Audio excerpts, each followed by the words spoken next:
dokter dari kedokteran. Jadi kami ini tubuh manusia itu untuk melihat tulang serta soft tissue atau lemak yang ada di tubuh.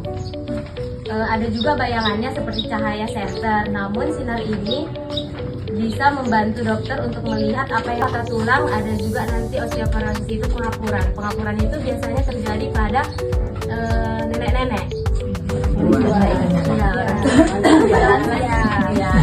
Selanjutnya ada kesehatan organ seperti mendeteksi infeksi paru seperti pneumonia, TBC atau gangguan pada jantung, serta diagnosis dini seperti menemukan tumor atau penyakit yang awal agar bisa segera diobati. Jadi jangan ditunda-tunda kalau ada yang jatuh, jangan dibilang sakit dikit gitu kan, biasanya ada kayak gitu.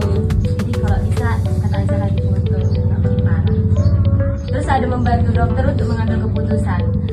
Ini kalau radiologi ini scan ini dia mau menggunakan sinar X. Jadi dia ini ada radiasinya. Kalau MRI Bu, dia menggunakan energi magnetik. Jadi dia radiasinya itu nggak ada. Kayak USG. Ya akan dijelaskan teman saya.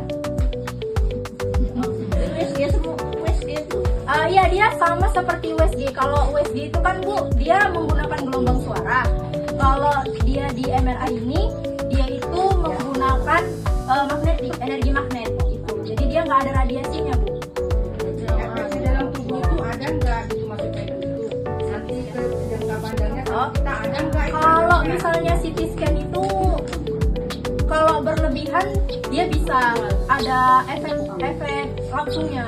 Kalau efek langsungnya itu Bu, kalau misalnya kita melakukan CT scan, misalnya 3 kali kita ulang CT scan, nanti pasiennya itu bisa mual, gitu. Mual, pusing.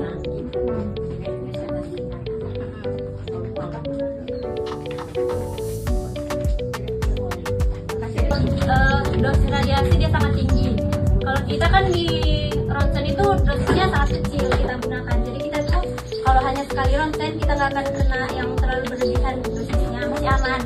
Terus ada juga efek jangka panjangnya. Ini kalau efek jangka panjang biasanya untuk petugasnya. Radiasi berlebih dapat menyebabkan perubahan pada sel DNA yang dalam jangka waktu bertahun-tahun. Dia bisa Kalau ibu-ibu pernah nggak datang ke ruang radiologi gitu kan, terus pernah nggak ada kan saudaranya itu yang mau di ronsen, terus kan ibu ini nemenin, pernah nggak ibu disuruh tunggu di luar? Iya. Ya, itu kenapa? Karena agar kita ini yang sehat ini tidak terpapar radiasi. Tapi kalau misalnya sinar ronsen itu Bu, radiasinya itu dia kecil, nggak besar. Kayak mungkin ibu di sini tahunya tuh kayak ronsen dada gitu ya, ronsen dada aja. Sebenarnya ronsen itu ada banyak jenisnya, kayak ronsen gigi. Ada juga yang sekarang itu CT scan sama MRI. Jadi kalau CT scan itu Bu, dia radiasinya itu lebih besar. Gitu. Tapi kalau dia untuk sinar ronsen, dia itu sedikit radiasinya, paling cuma 5, berapa gitu. Jadi kita nggak perlu takut kalau kita mau datang ke ruangan radiologi. Selanjutnya akan dijelaskan oleh teman saya.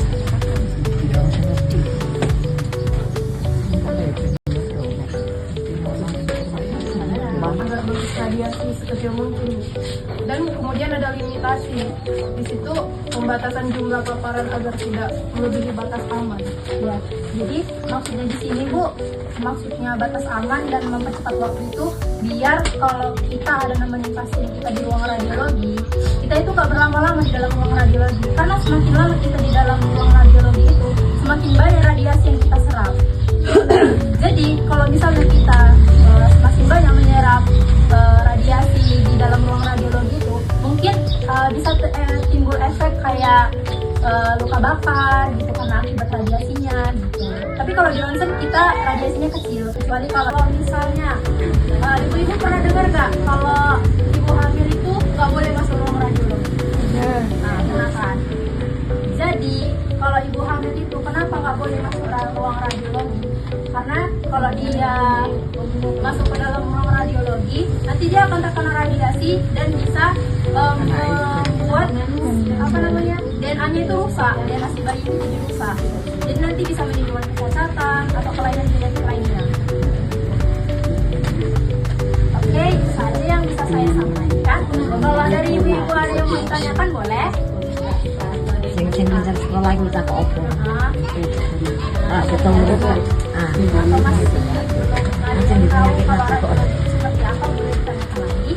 Waalaikumsalam warahmatullahi wabarakatuh. Yang mau ditanyakan di sini biar orang-orang nggak takut juga masuk ruang operasi ya kak, masuk ruang radiologi. Jadi sebetulnya yang pertama ini ada 2 pertanyaan. Yang pertama besarkah itu efeknya buat radiasi? Yang kedua bagaimana orang yang menjaga di situ gitu, misalnya kayak yang petugasnya ya kan, mana tahu nanti ada anak-anak kami di sini yang mau kerja atau kerja di radiologi kan gitu, nanti jadi takut jangan ambil itu nanti banyak radiasi ya gitu. Jadi biar kenal juga kan, jadi kayak mana gitu penjelasannya tentang radiasinya. Seperti ini nggak bisa hamil katanya begitu kan. Jadi kita nggak perlu takut Bu, karena kalau misalnya ronsen itu kan Bu, sudah saya jelaskan tadi, dia radiasinya itu kecil, resikonya itu kecil sekali, minim sekali, itu kan Bu. Jadi kalau dibilang takut untuk ronsen atau kita nemenin dia di situ, jadi kena gimana gitu kan, kita nggak perlu khawatir karena dosisnya itu sudah disesuaikan untuk pasien. Ya.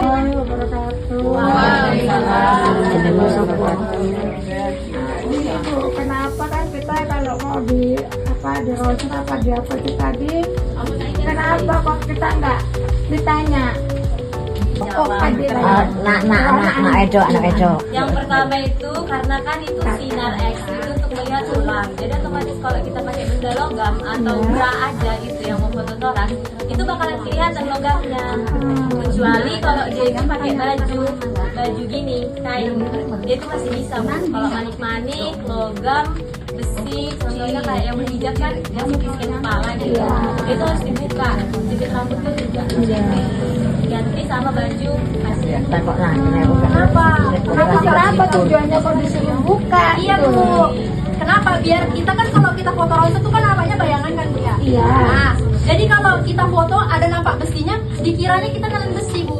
Jadi nanti kalau ada terlihat besi, dikiranya kita nelen. Kan dokter, oh ibu ini ketelan besi harus dioperasi. Ah kan udah salah. Padahal di sini. Makasih ya kak ya. Iya pertanyaan bagus. Terima kasih. Ada lagi Bu yang mau nanya? Ada. Iya Ibu.